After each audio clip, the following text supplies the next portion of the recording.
সন্তান, তিনি গোলকধাম পরিত্যাগ করে তিনি ভূলোকে নেমে এসেছিলেন। দেখুন, সরাসরি তিনি ব্রহ্মলোকে নামেননি, তিনি কৈলাসে নামেননি, তিনি দেবলোকে নামেননি। মানে উপরের যত লোক সব পরিত্যাগ করে এই নরলোকে, এই ভূখণ্ডে, এই স্থানে এসে তিনি অধিষ্ঠিত হয়েছিলেন।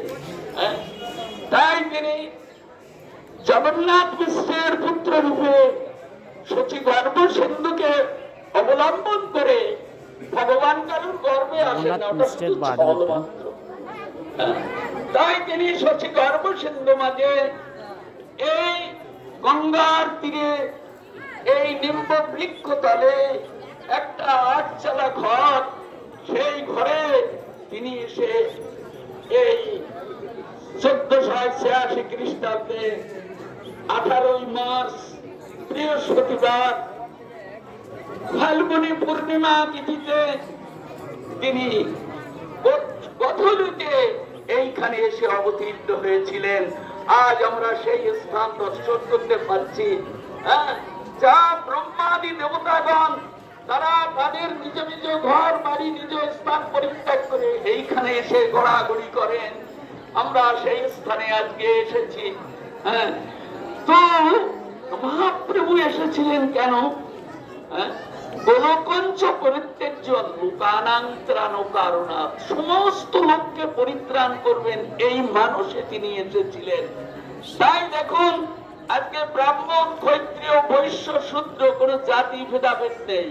মহাপ্রভু সকলকে নাম দিয়ে, সকলকে কৃপা করে ধন্য করে নিয়ে চলে গেছেন।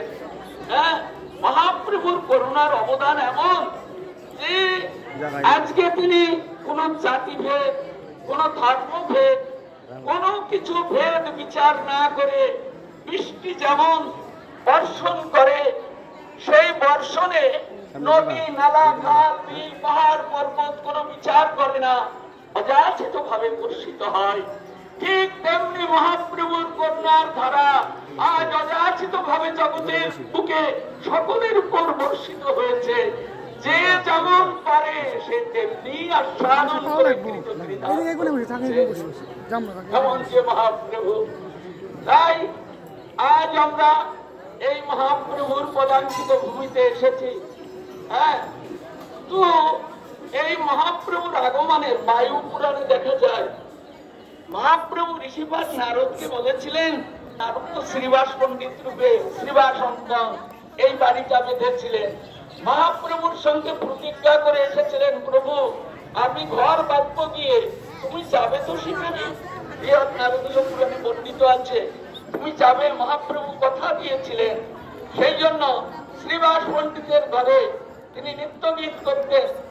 তো এই যে মহাপ্রভু এইখানে এসে অবতীর্ণ হলেন এই স্থানে, তার আগে সমস্ত পার্শ্বদ বৃন্দ সব নামিয়ে নিয়ে এসেছিলেন। 4 যুগের যত পার্শ্বদ সব কলিযুগে নেমে এসেছিল হরিনাম সংকীর্তন করবার জন্য।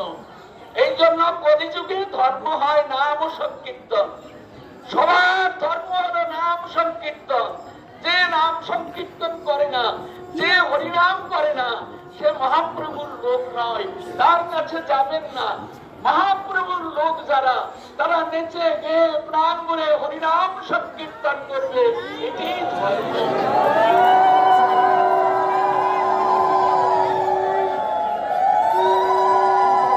চৈতন্য ভাগবত বর্ণিত আছে, এই সংকীর্তন ধর্ম পালিবারে প্রভু হইলা শচীগর্ভ সিন্ধু মাঝে, এই সংকীর্তন ধর্ম প্রতিপালন করবার জন্য। তাই আমরা আজ বিভিন্ন দেশ থেকে আমরা এসেছি নবদ্বীপ পরিক্রমা করতে। এই নবদ্বীপ হেন গ্রাম ত্রিভুবনে নাই, যহি অবতীর্ণ শ্রী চৈতন্য গোসাই। এমন ধাম এ ত্রিভুবনে কোথাও নেই, কেননা এমন অবতারণ এই ত্রিভুবনে আর কোথাও নামেননি, আর এমন গ্রামও ত্রিভুবনে নেই। তাই আমরা আজকে কত জানি না, কত কোন জন্মে কোন স্বীকৃতি ছিল, তাই এসেছি আজ এই মহাপ্রভুর পদাঙ্কিত ভূমিতে। তো এখন আর বেশি আমি কিছু বলবো না, কেননা এরপরে নৌকা ঘাটে দাঁড়িয়ে আছে, আমাদের পার হয়ে পরে যেতে হবে, অনেক সময় লাগবে। এরপরে আমরা আছি আমরা অন্তদ্বীপে। এই নৌকা পার হয়ে যখন উপরে যাব তখন আমরা যাব রুদ্রদ্বীপে। রুদ্রদ্বীপে গিয়ে তখন রুদ্র ভগবানের লীলা মাধুরিমা আমরা সাধন করব। এই অন্তদ্বীপে ভজন করেছেন স্বয়ং ব্রহ্মা, এই অন্তদ্বীপে ভজন করে গেছেন। এইবার রুদ্রদ্বীপে ভজন করেছেন বাবা ভোলানাথ, সেটিকে আমরা সন্ধ্যাবেলায় সাধন করব এবং ঘাটে কিছু কথা আমরা সাধন করে যাব। ছোটাছুটি করবেন না, শান্ত চিত্তে চলুন, চিন্তা ভাবনা নিয়ে চলুন। আজ মহাপ্রভু নিতাই চাঁদের কৃপা পাওয়ার জন্য আমরা এসেছি এই নদিয়ায়। হ্যাঁ, তাই তার কৃপা পেয়ে যেন সত্য সত্যই যেন আমরা ধন্যাতি ধন্য হতে পারি। তাই যার যার শ্রী গুরু চরণ কমলে রতিমতি থেকে মহাপ্রভু নিতাই চাঁদকে চিন্তা করতে করতে হরিনাম সংকীর্তন